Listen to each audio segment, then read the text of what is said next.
Tonight's speakers, we'll have Ellen. Will give us a comet update. Serge will give us a what's up. We'll have a break. And then Alan Ward will talk to us about optical coatings and oilings for astronomical instruments. So I don't think we're talking about gear oils. So where are we now? We've just passed, and I love saying this, the 13th constellation. The sun was in Ophiuchus there at mid-December. So our 13th constellation. You'll notice it's not getting much brighter, but it is. Here's something for you, a bit of trivia. So this is December 15th, this is January 15th. You'll notice the rise time is 7:48, but it rises later in January. By a beard, anyone can tell me why. You would have thought December 21st, shortest day of the year, that'd be, Not the document. Precession of the axis.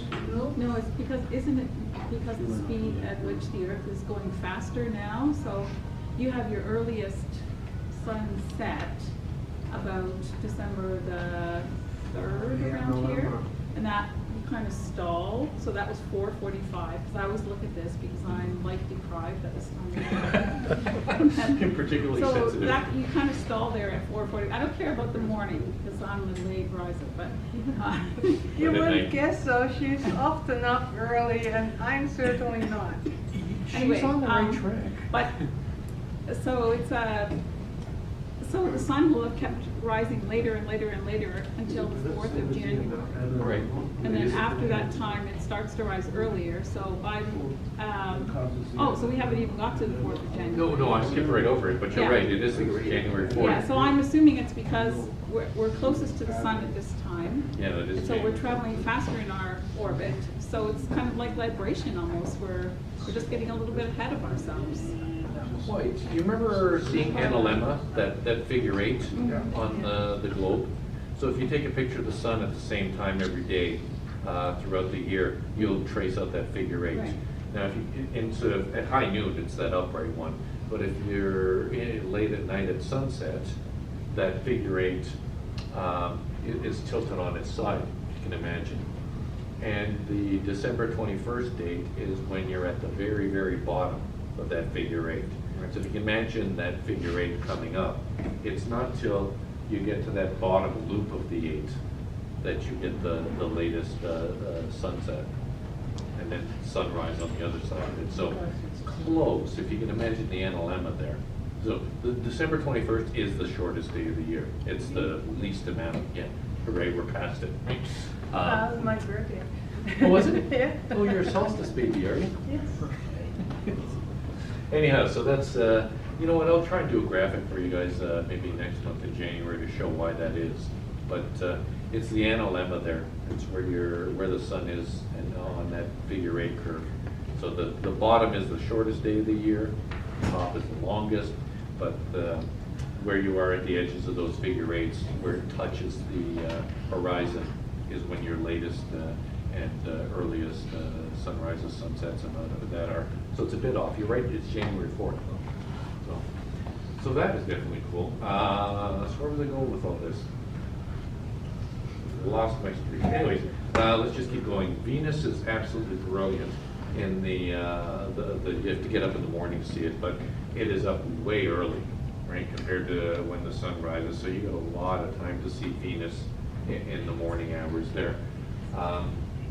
Mars is persistently hanging out with us. I mean, look at when it's setting, just before midnight. So if it weren't for the clouds, you'd actually still be able to see Mars, and it's going to linger there in the west for a while yet before we finally lose it.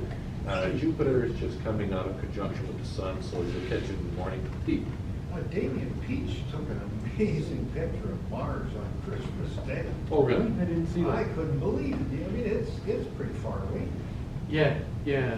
August was closest, but Yeah, anyway, it's quite a ways out. Yeah. That was amazing. I mean, it's one of the best pictures of Mars I've seen in a long time. It's been kind of hazy, as you know.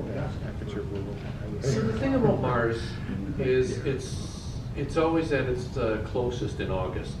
And unfortunately, given where the ecliptic is and that, it is really low in the sky for us at that time of year. So if you really want a good picture of Mars, go to the southern hemisphere in August, because it's really high up. Because they're in their winter months there, the ecliptic is tilted the other way from them. So yeah, I'm not surprised they got a good. Wait, Dean, you see? Damien Beach. He's in the Philippines, isn't he? Daryl. Or is he in UK? He's in UK. He's in UK. Yeah. Okay. But I think I was taking the, Just from Barbados. Oh, I'm thinking of Christopher. I think it was Columbus. taken to the telescope, the 1 meter telescope, probably. Oh, Yeah. he cheated. Yeah, he cheated. Oh. Yeah. He used the remote screen. Aperture rules, right? Yeah, always. So anyways, yeah, I'm not surprised he was able to, well, I thought he was shooting from the UK though. But, Oh, no. But Chile always wins, it doesn't matter. And UK in Christmas probably was. It's like worse same than, skies worse than again. here. Oh, how can it be worse? Oh, yeah. A little bit. So back to the planets. Jupiter, we're not, it's starting to peak out again. We're going to lose Saturn to the Sun. Uranus and Neptune are still well placed for us in the evening side as well. You can see they set quite late. So, yeah, I think Peter, you were just commenting about what miserable skies we've had. Vancouver had more sun than us in November. Oh, that's like bad. Twice. Yeah, no kidding. It's that bad. Yeah. All my fault. You? I don't believe it. Yet. Inner planets, where are we? So there's Earth there. We're at about 18 hours. That's 0 right there. That's our spring equinox. You can see it chasing around there. Venus running away from us in the mornings. Mercury and Mars, we're slowly pulling away from it in the evening skies. Outer planets, here we are again. Jupiter, you said it just pulled. We're just catching up and getting it in a morning sky. Saturn, you can see, is almost right across. And Neptune and Uranus are still fairly well placed from us. You don't have to be looking towards the sun really. What's it all look like? December 15th. That's Jupiter just rising there. Mercury, Venus, Ceres is well placed. You can use Venus to help guide you to it in the next little while. The evening, 6 p.m. Neptune, Mars. The moon was on the 15th. There's Uranus. There's our comet there just before the under the Pleiades there. It's interesting you mentioned that co-discovery one because that actual I'm going to mispronounce this in my fault. Fujikawa and Iwamoto is right down this way here. Right, so Yes, it survived. There's probably about 8 or 9, probably 9 magnitudes or so. Yeah, it's actually fairly bright. It's not a bright comet, but you're going to need optical aid to see it. But Yeah. It's comparable brightness-wise, right? Great red spot, like I said, it's finally peering out. You'll have one opportunity on the 30th, and then you'll get 4 more in the month of January. More towards the end of it, but yeah, you're going to be up early in the morning. It's the great red spot, and it's going to be low too, right? So, moon again. There's a few opportunities in December, and then more coming up in January. We'll see more in February as well as Jupiter continues to rise there in the morning. January 1st, we're going to have Venus and the moon close to each other, and like I said, you can use Venus to help you find Ceres there. Interestingly, Ceres was discovered on January 1st in 1801. So you can go pay it an anniversary visit. What's Giuseppe Piazzi, I think it was. I think he's taken on the discovery for a while to make it to first. Oh yeah, happy New Year's, look what I got you.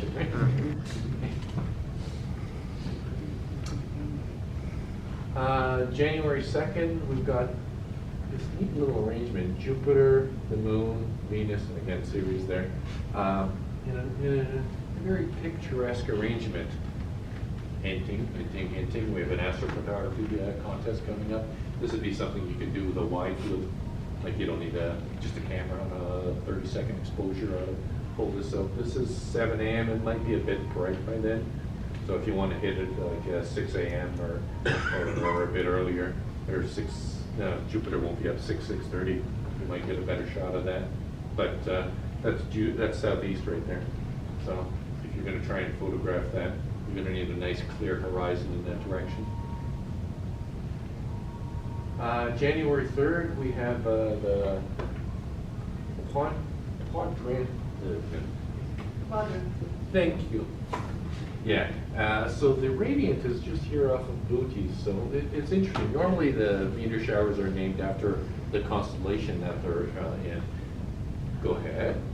Well, in Holland we call it the bubble tea. Oh, really? Yeah. Yeah. Is that how you actually pronounce it? Oh, man.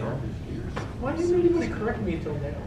Well, I don't know why they call it here Quadrantide, but that's how it is in North America. And I don't even know what they call it in the UK, but they call it in Holland. We always call it the boat. I got nothing.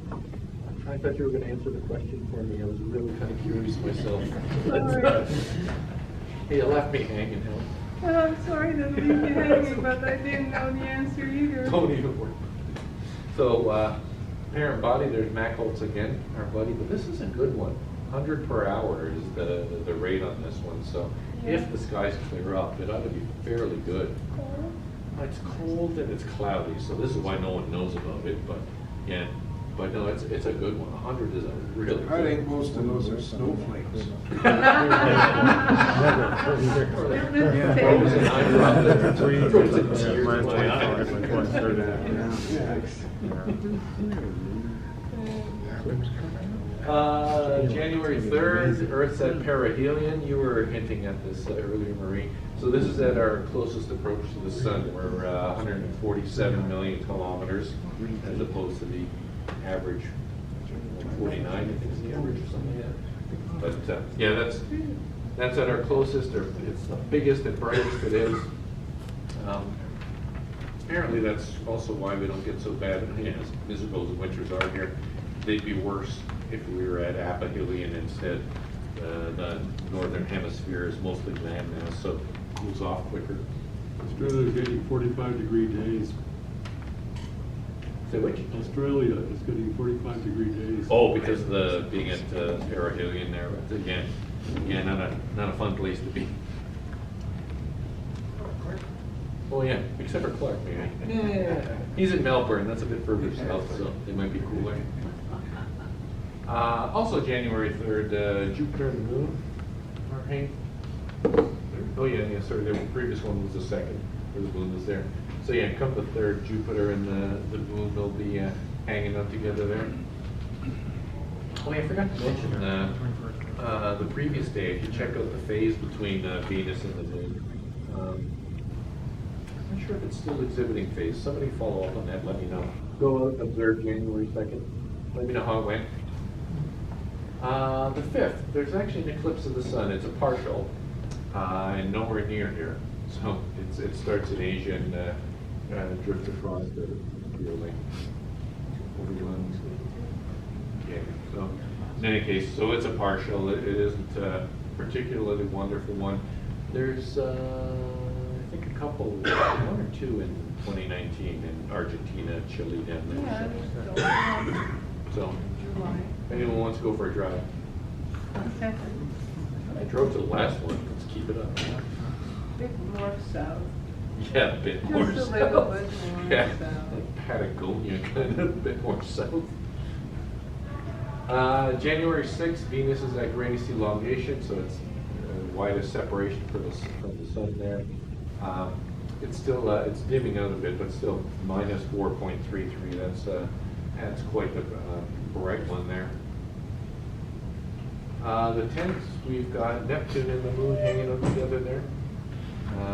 This is in the evening, 7 o'clock. There's Mars, the circlet of Pisces there hanging out as well. So like I said, Mars is really sticking it out for us. Mars gets its turn on the 12th, pairing up with the Moon there. On the 14th, Uranus gets its turn, so you can just see the planet parade going there in the evening sky. This is our lunar eclipse. So this is a good one. The reason, so totality is at 10 minutes after midnight, but the full moon is at 16 minutes after midnight, so it's right in there. It's a deep full moon, and we're near the center there, so it's a good long run there. What's totality? It's an hour. So yeah, there's an hour of totality there, so it'll be a good one. I would encourage everyone to sacrifice a goat or a chicken to the sky gods to clear out for us I there. will but- sacrifice my tofu. Your tofu? That works. They like the smoke more than anything else, so just give it a good charring and they'll go for it. So yeah, the whole, it enters the umbra there just 10:30, and then totality 11:40. Mid eclipse is after just after midnight, so hopefully it clears up. Get a good parka. Nice mucklucks, and except for the freezing tears. I actually did that. In my earlier, more youthful days, I went to see Saturn, and it was so desperate. It was like minus 30 outside, which is why it was clear. But my eyes were watering so much, I actually froze to the eyepiece, and that was not pleasant. You're not supposed to lick the eyepiece. It wasn't, no. It would be a Christmas story, yeah, we're on time. It was the tears from my eyes, Oh, yeah. tears of joy.